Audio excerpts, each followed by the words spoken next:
In the middle of the night on Monday, before you wake up, this might even be on Sunday, the moon squares Mars. This might signify some agitation or violence or bad moods.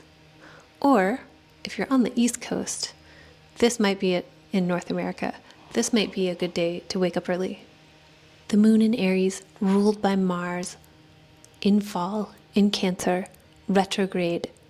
The moon is ruled by Mars in its worst condition, and the moon is squaring Mars, so the moon is making Mars's aspect to Mars. I don't like it. And there's been a lot of weird surprise violence lately, so maybe Sunday night there's more of that. Monday doesn't have to be all bad, however, it could be kind of inspiring. Mercury trines Jupiter. Rhetorius said abundance is opposed to logic. However, this week, they can work together. Your sense of calculation and your capacity to find meaning and be inspired by calculation and science. I think there's like a marketing book called The Magic of Thinking Big. That doesn't always work. Mercury and Jupiter aren't a very easy combination. In the zodiac, their signs are opposing and squaring. There's conflict and contrast between these two ways of operating in the world, just giving direct information versus inspiration. There's also a quote I encountered somewhere that was something like, I think it was Robert Bly, abundance. Wisdom comes from abundance, and abundance is opposed to logic. However, wisdom is accessible this week.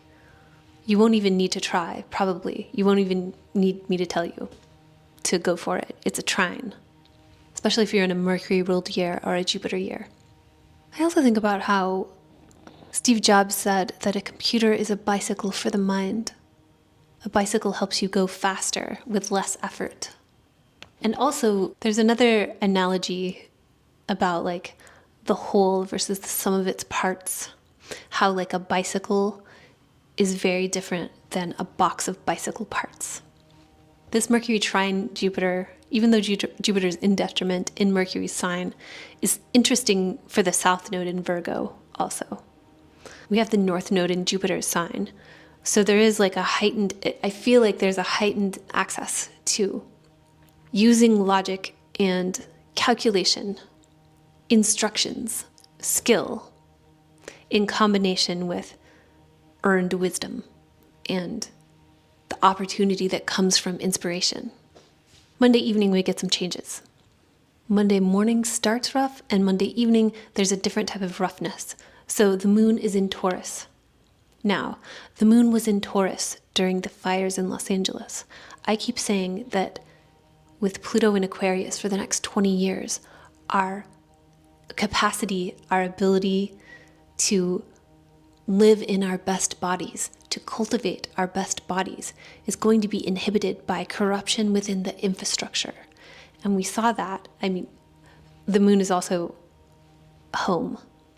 We saw that very literally the last time the moon was in Taurus with those fires. The infrastructure was corrupt. It was broken. So late Monday night, the moon, now in Taurus, squares Pluto in Aquarius. The moon in Taurus squaring Pluto in Aquarius, there's something you can't quite get comfortable. You can't quite get what you need. Or there's just a blatant smack in the face in regards to your proposal to the magistrates that you get what you need. An example I think of a lot is blue light everywhere. A small, just in your tiny world example of that is like, if I have done a really good job not seeing any blue light past sunset, and sometime around like 9 p.m., I open the refrigerator or I flip on the bathroom light. I've made a lot of videos about what happens, how your circadian rhythm works in terms of different spectrums of light. I have a beauty grease video that I posted recently about it. I won't rant for like the 20th time on this channel about how that works, but that's the moon in Taurus squaring Pluto in Aquarius. The infrastructure, the built environment, the utopian future is not going to be good for your body naturally. You're going to have to try really hard Another thing is it's a square, so there's some availability to make it work, but it's just grit your teeth loud. Like how in modular synthesis, the square wave, it's not naturally a very beautiful sound, but there's excellent music that has been made by it. So not all is lost. It's not like the trine where you don't have to try. You have to try and you might fail. And that's not just Monday, that's the next 20 years of Taurus moon transits. On Monday night, Venus moves into Aries. Venus is going to be in and out of Aries for a long time. And it like wraps around a lot of the other changes happening in this year. We have a Venus retrograde coming. Venus will be in Aries from now through the end of March. Venus retrogrades back into Pisces, March 27th. And that's right around the time Neptune moves into Aries. So they just sort of do this. It's like some parts are moving on for a while. Neptune will retrograde back into Pisces also later this year. It's like the changing of the guard is a little more complicated. There are some things that need to be finished up and some things that are moving on. Nothing's quite moving on forever yet, but we're getting a taste. And it's starting to go down on Monday. So Venus will be in Aries now through March 27th and also April 29th through June 5th. So this is like half of our year. And it's because we have a Venus retrograde coming. So think back to 2017, March 4th through April 15th. That's the last time Venus was retrograde in Aries and a little bit of Pisces, just like it is now. If you're in a new relationship, I would buckle in. Venus retrogrades are like a test for a new relationship. Or if you're in a very well-established relationship, you can expect something rocky. It deserves its own video. I should make a video about it. Venus will be retrograde March 1st through April 12th. So starting Monday, you can expect more of whatever that story is to come marching in. During the last Venus retrograde, I saw the beginning of that story the day that Venus entered shadow. Venus entered shadow last week. However, the last time Venus was retrograde in the summer of 2023, it stationed retrograde and direct in the same sign of Leo. This time, Venus is going to station in Aries and spend a lot of its retrograde voyage in Aries. So you might see the beginning of a story starting Tuesday morning. Monday and Tuesday we've had slowly, Jupiter is stationing. So Jupiter is going to station direct in the middle of the night between Monday and Tuesday. And that's a good thing. We also have that Jupiter-Mercury trine. Mercury is also pretty close to Uranus right now. So there's sort of like an energetic shift happening that can feel positive. And this marks Jupiter making its last run through Gemini. Jupiter will enter Cancer in early June. So we're going to see like, how do we wrap up this Jupiter in Gemini thing where like so much is coming at us. It's almost overwhelming. It's kind of like a year-long Mercury retrograde. Something you might take note of is, so this is like the middle of a full Jupiter cycle. We had back in May 2024, the Sun conjoined Jupiter. So that's the beginning of the Jupiter cycle. And that's often like opportunities or positive developments can be presented like a magical way. Like you could be like given the benefit of the doubt that you're going to succeed. And so you're given like supplies and resources or some sort of access to something or like the information that you need. It's Gemini. And then in early October 9th, Jupiter stationed retrograde. So that marked a period where you have to do the work yourself. You have to make good on what was given to you. So now through June 9th, it's a time when you can start to see some of the positive developments from however you've been making good on that support, like support and safety that Jupiter has brought to like whatever part of your life the sign of Gemini coincides with, and whatever parts of your life that Jupiter presides over. And planetary stations they emphasize the significations of that planet. So This is a very like Jupiter exclamation mark time, like inspiring, uplifting, the wind at your sails.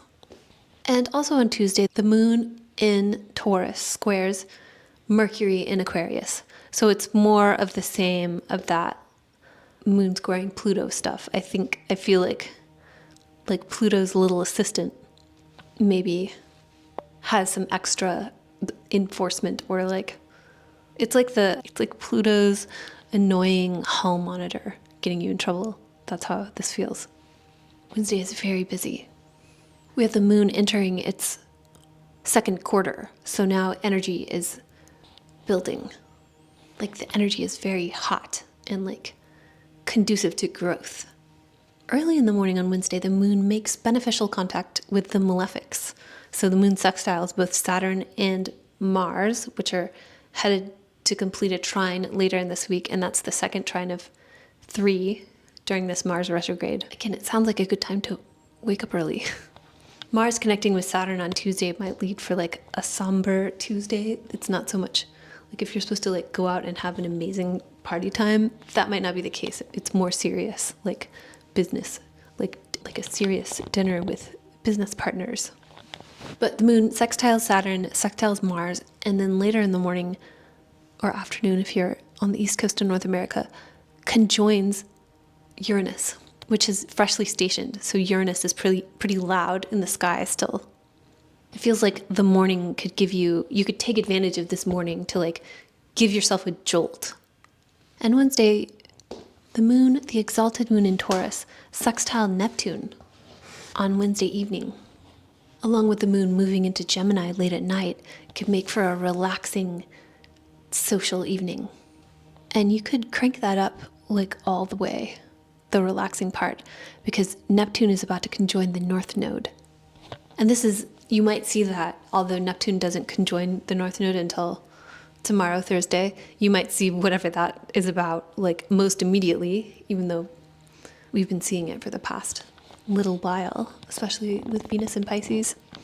You could like plan to maybe see a movie or do something fun and imaginative, see some sort of show or some sort of event where you can experience beauty or fantasy Wednesday night, because the moon making contact with Neptune applying to the North Node. The moon is the activator of the zodiac. So that's the moon activating that. It goes exact the next day, but I think it applies to Wednesday more loudly. And be careful with the North Node. So if you do something imaginative or an event, make sure, especially Wednesday night, watch your like intake of intoxicants.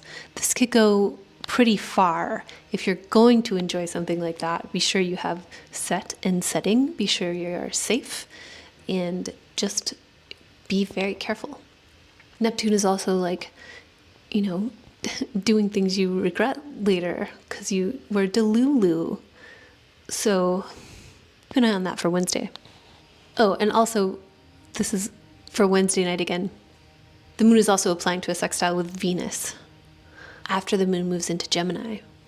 So again, we have like, Wednesday night can be very fun. Just enjoy responsibly. Thursday is fun. Thursday is, can you take a day off or something and just have like a Bill Gates think week, but in just one day on Thursday? I hope that you can do that. Thursday we just have, like, we're coming off the moon sextiling Venus. The moon in Gemini is trining Pluto in Aquarius. So whereas before you were not getting what you need and the infrastructure was interfering with that, now it's more maybe like inspiration around how to use and get good at using artificial intelligence, maybe something inspiring around like community or togetherness or something, even though those themes are being leveraged by corruption within the infrastructure.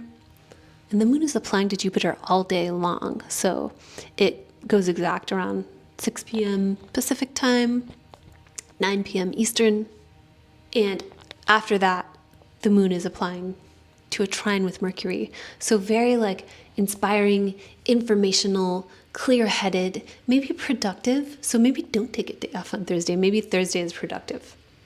I'm curious to see what happens. Curious to see what you do with Thursday. Thursday night, this is also Friday morning, depending on where you are. Venus makes a sextile with Pluto. And this is Venus in Aries making a sextile with Pluto in Aquarius. This feels triumphant.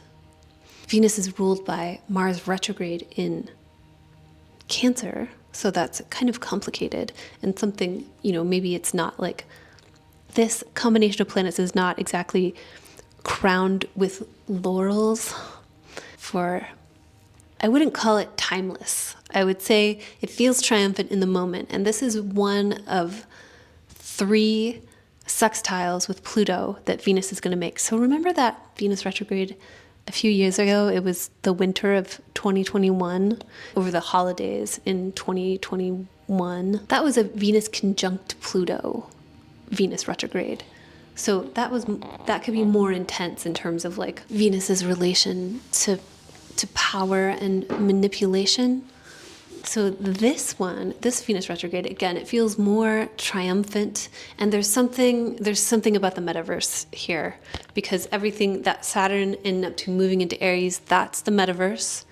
When Uranus went through Aries in 2010 through 2018, we got Instagram. It became very popular, and it shifted our identities and the way that we like express our sense of self through like our social media profiles. And that was a thing that was happening before 2010, but it really was cemented worldwide. It became a thing. Whereas with Uranus going through Aries, social media was like a novel way to express your identity, like a new innovation around ourselves. With Saturn and Neptune going into Aries, we're going to have more mandatory, that's going to be more mandatory. It's going to be like the middle management is all up in there. You can see that with like what's happening with TikTok and how that is what's happening with all the platforms. But TikTok is being like used as an example right now. So Venus sextiles Pluto early Friday morning. So you might see that on Thursday night, more exactly. Or Thursday during the day, I guess, because the moon is touching Pluto, so activating Pluto. I guess like Wednesday, Thursday. Wednesday night, all of Thursday. Venus sextiles Pluto early Friday morning. So the next time Venus will sextile Pluto is on March 21st. And this will be after quite an ordeal in terms of Venus things. So it's like something triumphant now. You come back around to it after you've been through the ringer. You've been held up by meat hooks and everything is terrible.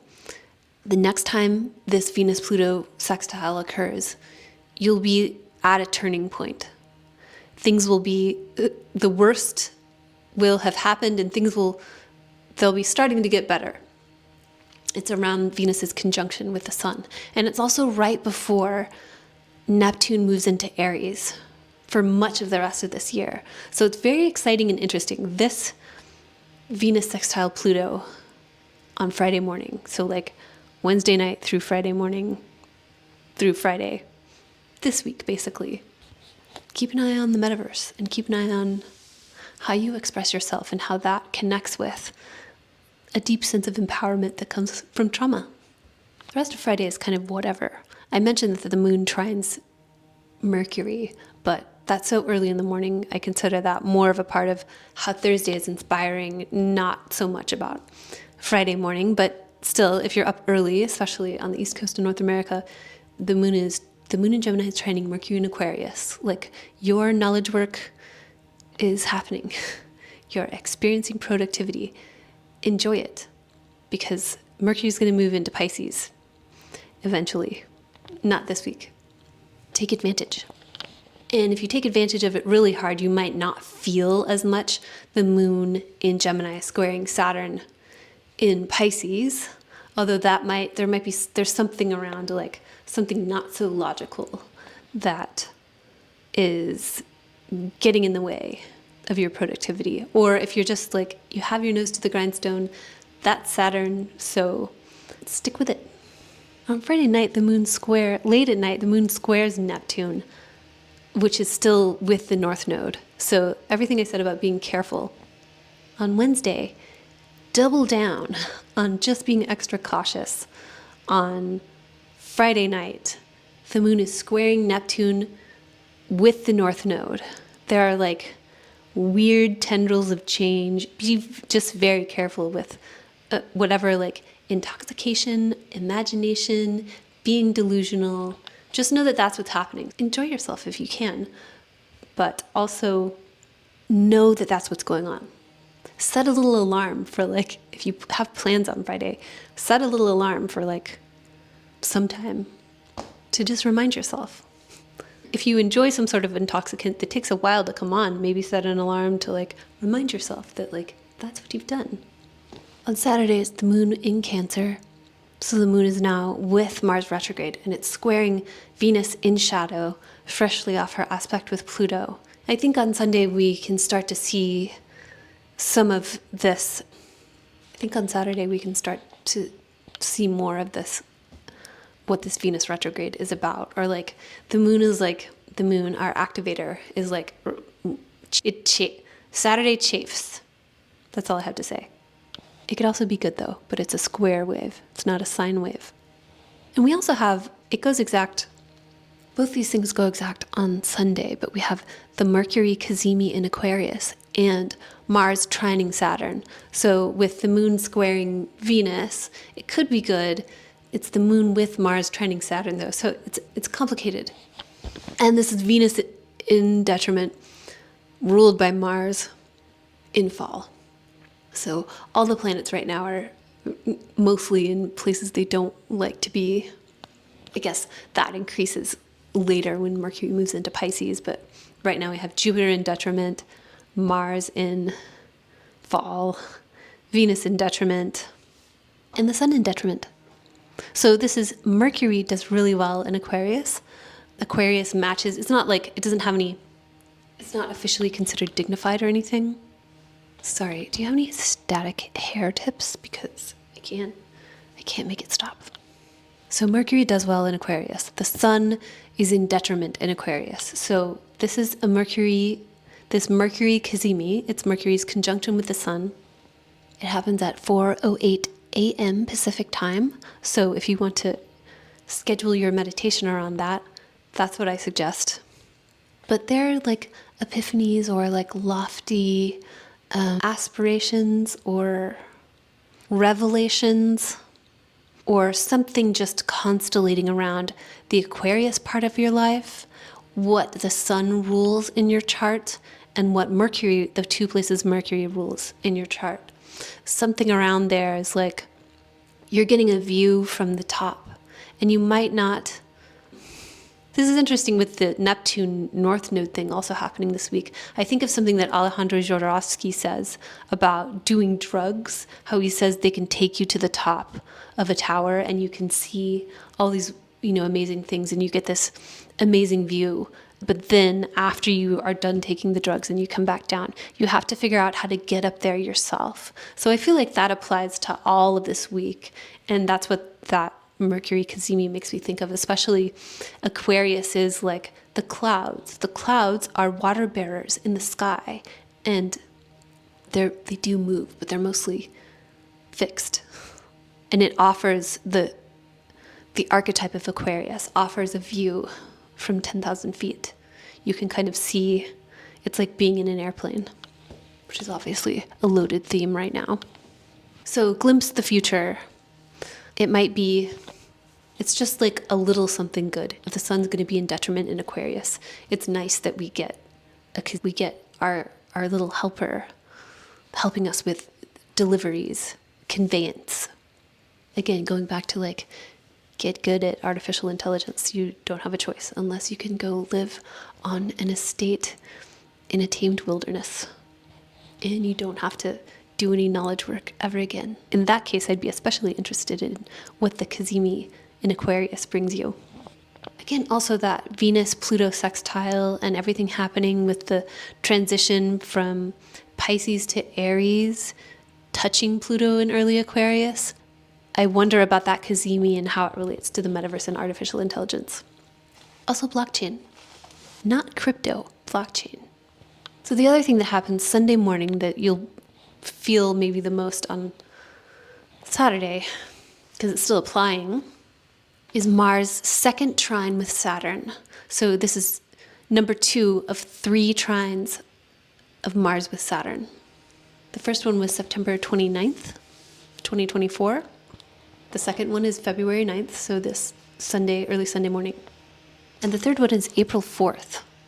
The third trine of Mars with Saturn. Mars is direct. Mars is still fallen in Cancer, and it's about to move into Leo, and it's trining Saturn in Pisces, which is about to move into the sign of its fall in Aries. And it's also the day of the Saturn, the third, so not this one, but the third Mars-Saturn trine in April is the day of the Saturn-Uranus sextile. So something has been in the works. Something I noticed, which is interesting, it's just kind of a weird correlation. I was looking something else up in one of my past videos, and I noticed that I was looking up a piece of tech news, and I noticed that I'll link the video below or something with a timestamp. A piece of news, I was looking for a piece of tech news that I did, and the piece above it in the transcript was about how Google invested a big chunk of money in a constellation of satellites specifically to monitor wildfires. And I wondered if that was the degree that Mars stationed at, and it wasn't quite. It was a little early. Mars will station direct at 17 degrees of Cancer, and this happened back in September when Mars was direct. So before Mars entered shadow, so Mars was at 14 Cancer. But I found that interesting. This huge company is particularly interested in looking at wildfires. And so, immediately Mars retrograding Cancer, some of the worst, most ruthless, awful condition Mars could possibly be in, the planet of violence could possibly be in, the planet of burning again. And I happened to look up something in my Mars trine Saturn video. It said something about wildfires. And right now, something that's happening right this minute is a lot of weird airplane violence. So I'm curious what Sunday brings, and I'm curious how there's a weird little trail, what that means for April 4th, how these things connect. If you have any other interesting Mars trine Saturn stories, let me know. Okay, so Mars trine Saturn, September 29th, 2024, February 9th, 2025, April 4th, 2025. String those together, especially if you're in a Mars-ruled year. Oh, and something else about the Mercury cazimi. Mercury is also about to square Uranus. Mercury squares Uranus next Monday, February 10th. So this cazimi is particularly buzzy, or it has emphasis. Mars trine Saturn. So on April 4th, it's Mars in Cancer, trining Saturn in Pisces. Saturn is sextiling Uranus and about to conjoin the North Node. So that's a lot. Sunday morning is aggro, it's irritable, it's possibly violent. The moon conjoins Mars retrograde in Cancer. And this is the last conjunction of the moon in Cancer with Mars retrograde in Cancer. The next one will be after Mars stations direct. So the moon conjoins Mars and trines Saturn.